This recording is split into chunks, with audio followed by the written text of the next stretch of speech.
sungkem bisa lewat video call. Ini menyesatkan. Ya tolonglah yang para pemegang kebijakan, para yang duduk di pemerintahan tuh kalau membuat kebijakan, membuat kata-kata dipikir dulu gitu. Jangan menyesatkan warga, jangan menyesatkan masyarakat gitu. Sebelum melanjutkan, kami informasikan, konten ini berisi narasi atau visual mengenai ilmu pengetahuan dan berita yang mungkin saja masih ada kesalahan atau belum sesuai dengan sudut pandang Anda. Reaksi Nusantara mengajak Anda untuk mempelajari materi di dalam video ini, sebagai edukasi sekaligus mengkoreksi dan validitas materi yang terkandung di dalamnya dari sudut pandang Anda atau dari narasumber yang berbeda. Simak materi video ini sampai selesai supaya benar-benar paham sebelum Anda berkomentar. Dan bagikan link video ini ke media sosial lainnya supaya mereka bisa memberi dan berbagi pengetahuan bersama kita. Terima kasih dan salam damai untuk Indonesia bersama Reaksi Nusantara. Oke, ini langsung Pak Sutrimo mungkin ya. Pak Sutrimo, kemudian Ya. Pak Raja Uti boleh lanjutkan. Silakan Pak Sutrimo. Yang pertama terima kasih untuk Mas Chandra. Ini kebetulan anak saya yang pertama namanya juga Chandra. Ini bagaimana tentang tadi pemaksaan agama? Ya, memang pada Orde Baru tersebut ini dengan diberlakukannya Undang-Undang Nomor 1 Tahun 69. Terus akhirnya ada kolom agama di dalam data kependudukan, nggak cuma KTP. Jadi dulu di dalam data kependudukan di negara kita tidak ada kolom agama. Tetapi sejak diberlakukannya Undang-Undang Nomor 1 Tahun 69 itu ada kolom agama di data kependudukan, tidak hanya KTP. Dan itu menjadikan bangsa ini terkotak-kotak. Ini awal perpecahan bangsa ini. Sehingga kalau bangsa ini kembali utuh, ya tentunya idenya saudaraku Beta Maluku tadi harus dikerjakan. Semua turunan undang-undang harus direvisi.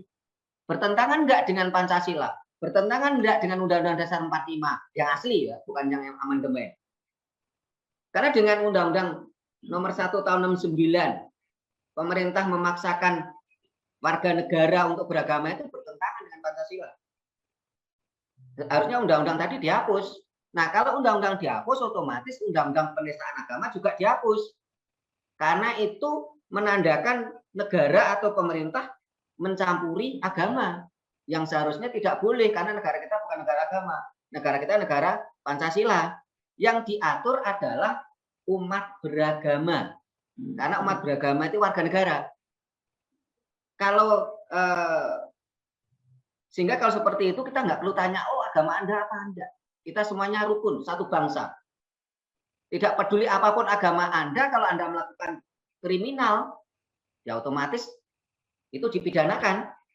Nggak peduli agama apa, sehingga di dalam berbagai kasus pengadilan atau pengangkatan sumpah jabatan tidak perlu ditanya Anda agamanya apa. Tidak perlu disumpah dengan kitab suci, tapi sumpahlah dengan ibu yang melahirkan kamu. Karena itu fakta. Saya yakin semua orang akan takut kalau disumpah atas nama ibu yang mengandungnya, yang melahirkannya. Nah, tetapi kalau disumpah dengan kitab suci dan apalagi itu agamanya transaksional, ya akhirnya terjadi transaksional. Ini harus dihilangkan. Nah, pada waktu itu masyarakat dipaksa untuk beragama. Pada tahun 69, tingkat SDM bangsa ini belum tinggi. Jangankan tahun 69, saat ini aja, kalau kita mau survei ke desa-desa, ke kampung-kampung ditanya, mbah-mbah itu tanya, mbah, tahu nggak artinya agama apa? Mereka akan nggak bisa jawab kok. Definisi agama apa itu mereka akan nggak bisa jawab kok. Apalagi tahun 69. Mereka dipaksa sesuatu yang tidak mereka ketahui kok. Mereka dipaksa beragama. Dan mereka tidak tahu apa itu agama. Dan siapapun yang menolak, itu dicap PKI. Kalau dicap PKI berarti apa? Bunuh diri. Karena siapapun yang dicap merah PKI itu otomatis mati. Entah mati secara nyawa, entah itu mati secara kehidupannya. Bekerja ini enggak boleh, jadi pegawai negeri enggak boleh, semuanya dibatasi. Pekerjaan apapun enggak bisa. Ini yang memecah belah bangsa kita. Ayo kita kembalikan semangat Soekarno. Bangsa ini adalah negara Pancasila, bukan negara agama. Hilangkan kolom agama di semua data kependudukan. Kita bersatu menjadi sebuah bangsa Indonesia. Jangan terpecah belah. Dan kita kembalikan agama pada ranah yang sebenarnya. Apa itu ranah sebenarnya? Agama adalah ranah pribadi. Memang bangsa ini bukan milik Soekarno, Soekarnoisme, tetapi semua waktu itu sepakat Soekarno adalah pendiri bangsa ini. Dan Soekarno mengakomodasi semua kepentingan bangsa. Beliau menginginkan bangsa ini bersatu. Sehingga ketika terjadi percakapan antara Soekarno dengan waktu itu kepala negara dari Afrika kalau nggak salah, waktu itu ada pertanyaan. Soekarno bertanya, kalau nanti Anda meninggal, apa yang Anda tinggalkan untuk bangsamu supaya tetap negaramu kuat? Sang pemimpin negara tadi mengatakan, saya tinggalkan tentara-tentara yang kuat dan hebat. Ternyata apa?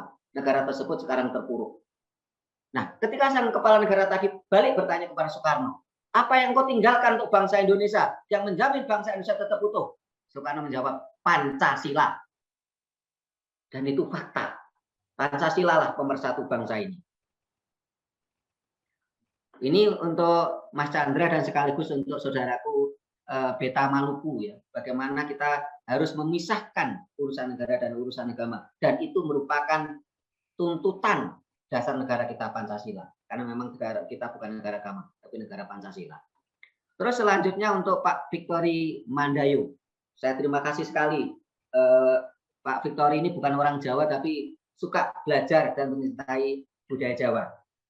Perlu kami tekankan untuk Pak Victory dan seluruh saudara yang mendengarkan channel ini.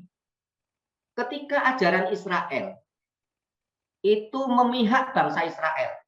Bahkan ada ayatnya berbunyi, kalau engkau mengutuk bangsa Israel, engkau akan dikutuk Tuhan. Ajaran Arab juga memihak bangsa Arab.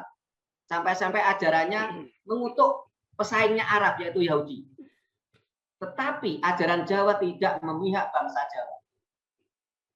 Sehingga walaupun dia suku Jawa, walaupun dia bangsa Jawa, kalau dia tidak Jawa dikatakan bangsa yang jelek. Tetapi walaupun orang Jerman, orang Inggris, orang Maluku, orang Batak, kalau bisa menjadi Jawa, itu adalah orang yang mulia. Ajaran Jawa, ajaran yang universal. Tidak memihak bangsa Jawa. Berbeda dengan ajaran Israel yang memihak bangsa Israel. Nah, ini kan sesuatu yang luar biasa. Ya. Terima kasih Pak Victory. Mudah-mudahan Pak Victory dan seluruh peserta channel ini bisa menjadi orang yang Jawa. Walaupun Anda bukan suku Jawa. Tetapi malah banyak di antara kita yang suku Jawa yang tidak Jawa. Itu adalah bukti ajaran Jawa universal. Ajaran Jawa yang tidak memihak bangsa Jawa. Terus tadi pertanyaan tentang budaya tutur. Budaya tutur kita sangat kuat. Itu sebelum era 80-an.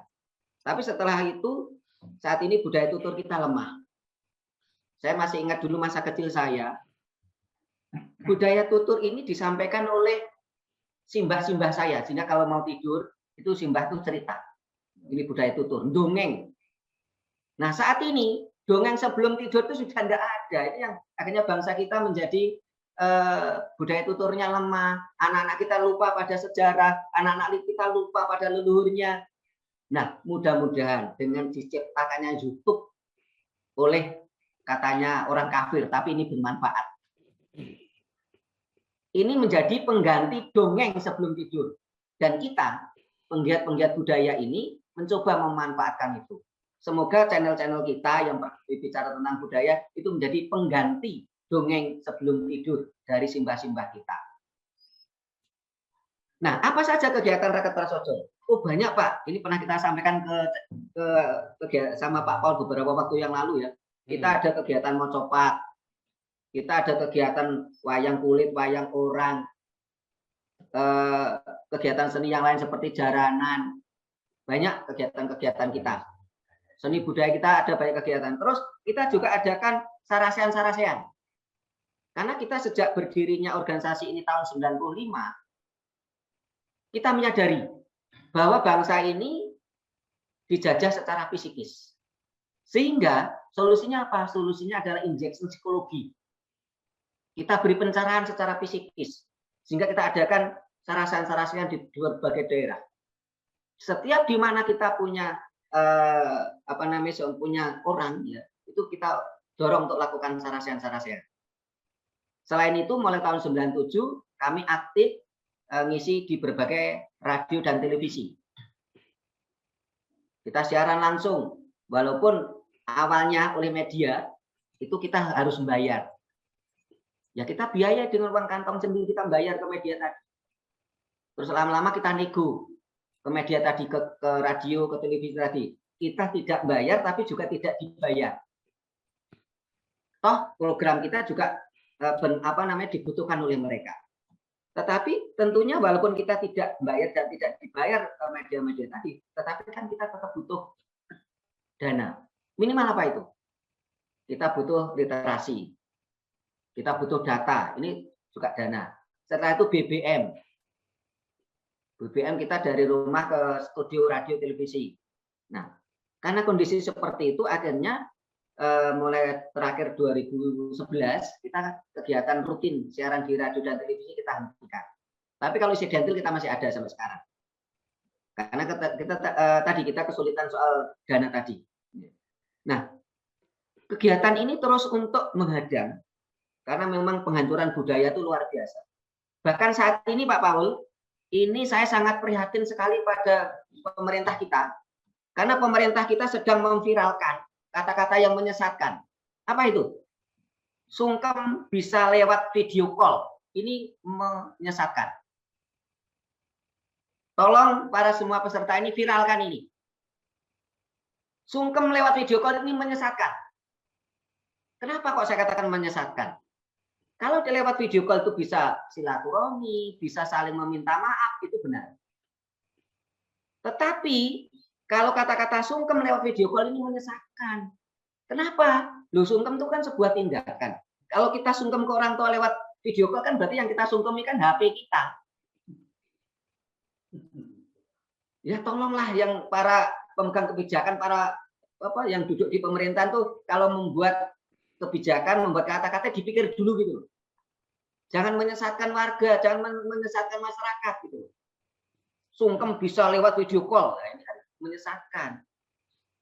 Saya sangat berharap ini diviralkan supaya tidak terjadi lagi. Jadi sungkem tidak bisa lewat video call, tapi kalau silaturahmi, saling meminta maaf boleh. Lewat video call bisa. Ya. Tapi kalau sungkeman tidak bisa, masuk kita mau nyungkemi HP gitu kan nggak lucu. Ya. Saya tidak menentang kebijakan pemerintah karena kita lockdown karena Covid, oke. Tapi jangan memakai kata-kata yang menyesatkan tadi gitu loh. Teknologi oke, tapi kan kita harus umpan papan. Dengan adanya Covid ini kita silaturahmi, terus saling meminta maaf ya video call oke. Saya pun juga lakukan itu. Tapi kalau sungkeman lewat video call itu menyesatkan. Gitu. Kita harus sungkem pada HP. Ya mudah-mudahan dengan kuatnya budaya, bangsa ini tidak kebarat-baratan. Tidak tadi yang istilahnya Pak Victor tadi lebih Arab daripada orang Arab. Kalau dalam bahasa Jawanya itu menjadi Arapati genah. Kalau kita so Arab kan menjadi Arapati genah. Kita ke barat-baratan tuh. Kita kuatkan jati diri bangsa supaya bangsa ini tetap bersatu. Kita kuatkan Pancasila, kita bisa bersatu sehingga saya bersatu dengan tadi Laiku Rajawati, terus saudaraku Beta Maluku. Perlu kami informasikan untuk saudaraku Beta Maluku. Besan saya ini orang Maluku. Dia marga Pora, Samsudin Pora. Jadi anak saya yang pertama itu istrinya keturunan Maluku. Terus tadi dari Pak Gajah Mada tentang Serat Darmo Gandul. Serat Darmo Gandul ini adalah bentuk kritik sosial dari para sastrawan pada waktu itu. Karena penguasa itu cenderung barangkali melakukan tekanan-tekanan. Sehingga para sastrawan pada waktu itu, para ilmuwan pada waktu itu melakukan kritik sosial dengan membuat serat Darmogandul dan serat Gatholoco. Tetapi serat Darmogandul dan serat Gatholoco ini nonim, karena memang itu kritikan sosial, sekaligus mengungkapkan sisi lain dari sejarah. Karena memang diakui atau tidak, bangsa Indonesia tidak memiliki histori. Bangsa Indonesia saat ini baru memiliki histori. Pencatatan sejarah sesuai selera penguasa. Histori.